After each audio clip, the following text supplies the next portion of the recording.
Kapatirang nahatulan. Loob ng bilibid, magsa-10 taon na. Kinahong mga pangarap. Bagong kaibigan ng tulay sa kalayaang magbago.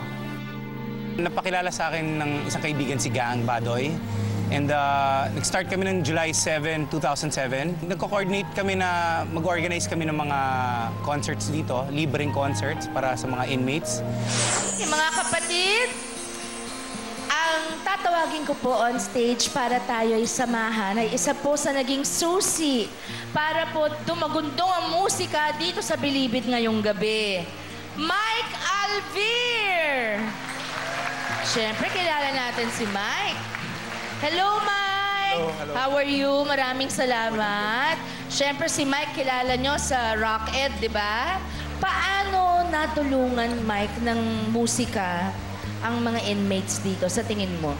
Dahil sa mga concerts, kahit pa paano na natatanggal ang mga lungkot sa nararamdaman namin dahil siyempre, yung natanggal yung kalayaan mo. So kahit pa paano, ang lungkot-lungkot ng pakiramdam mo. Pero as much as possible, ginagawa na lang namin, maging productive kami. And maganda rin na may dumarating ng mga proyekto rito na through Rock Ed Philippines, nagdadala sila rito ng mga musikero para bigyan ng aliw kahit paano, kahit panandalian ng mga inmates dito. Alam mo, favorite t-shirt ko itong dinesign ni Mike. Tingnan niyo po, nakalagay convict, pero si Jesus ang nandyan. Mike, isa sa mga pinaka-nami-miss daw dito ng inmates, yung kanilang mga kaibigan, lalo na ang mga pamilya nila, di ba? Yan ang, actually, yun yung lifeblood ng mga inmates yung mga dalaw na tinatawag na sila yung they're the ones keeping you sane. Na parang yung support mo. Connection mo sa labas. Connection mo at sa yung labas. love nila. Love nila. Parang pag-alis nila, may supply ka. Parang gano'n. How often do they visit you, yung pamilya mo? Akin, pamilya ko, once in... May families from Maclan. So, kaya malayo.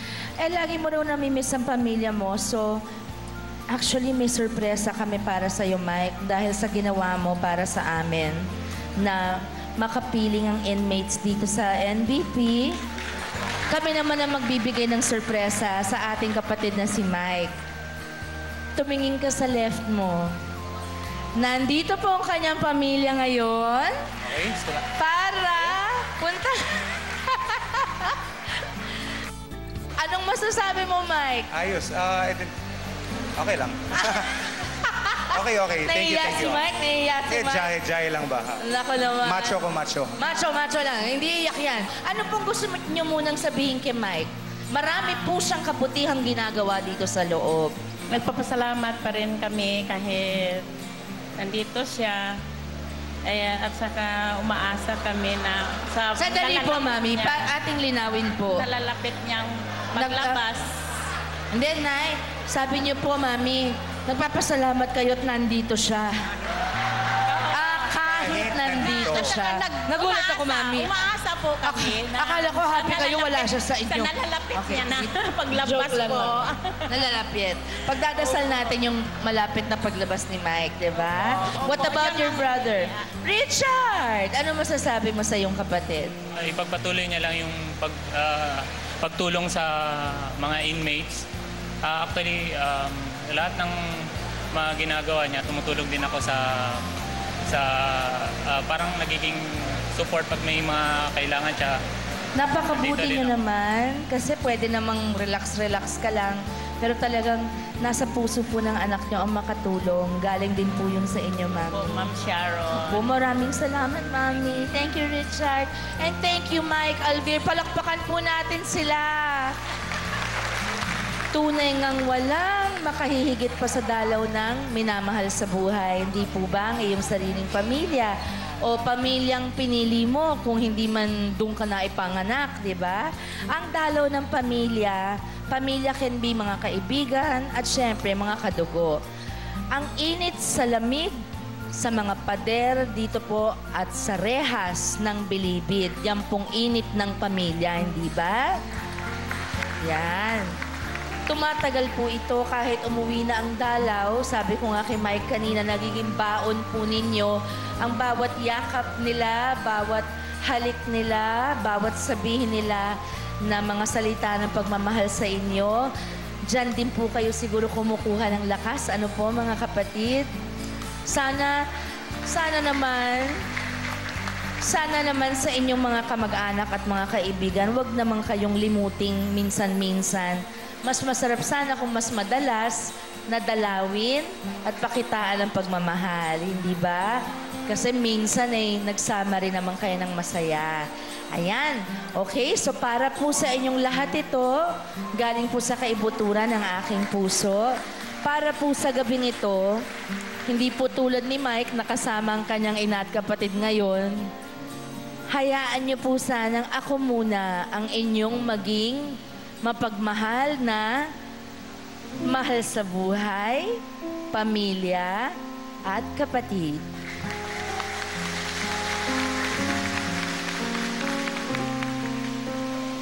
Kahit konting liwanag ng pag-ibig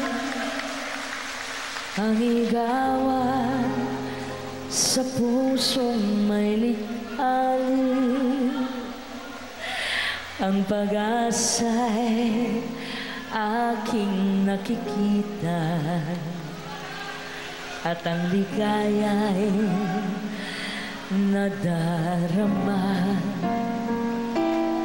Kahit konting liwanag ng pag-ibig ang sa akin ay ipahingwati. O giliw ko kay ganda ng langit at ang awit kung dinggin ay kay tamis.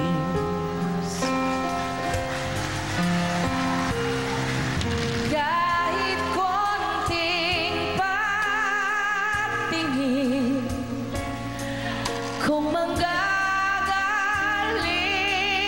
sa'yo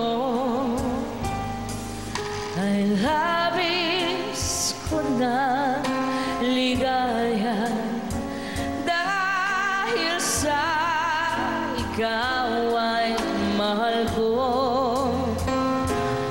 Kahit konting patingin kung manggagaling sa'yo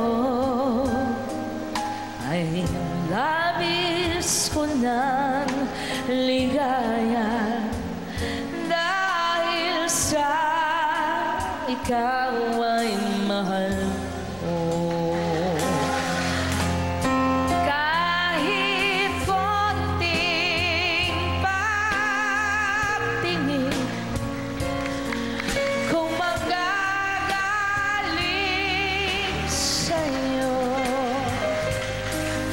ay labis ko na ligaya dahil sa ikaw ay mahal ko.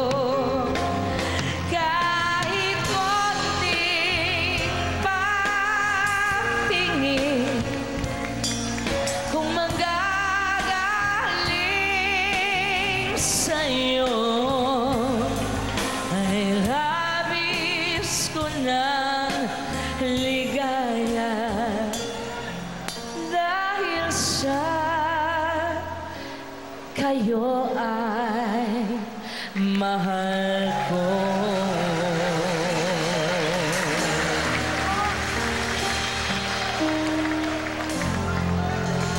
Maraming salamat po!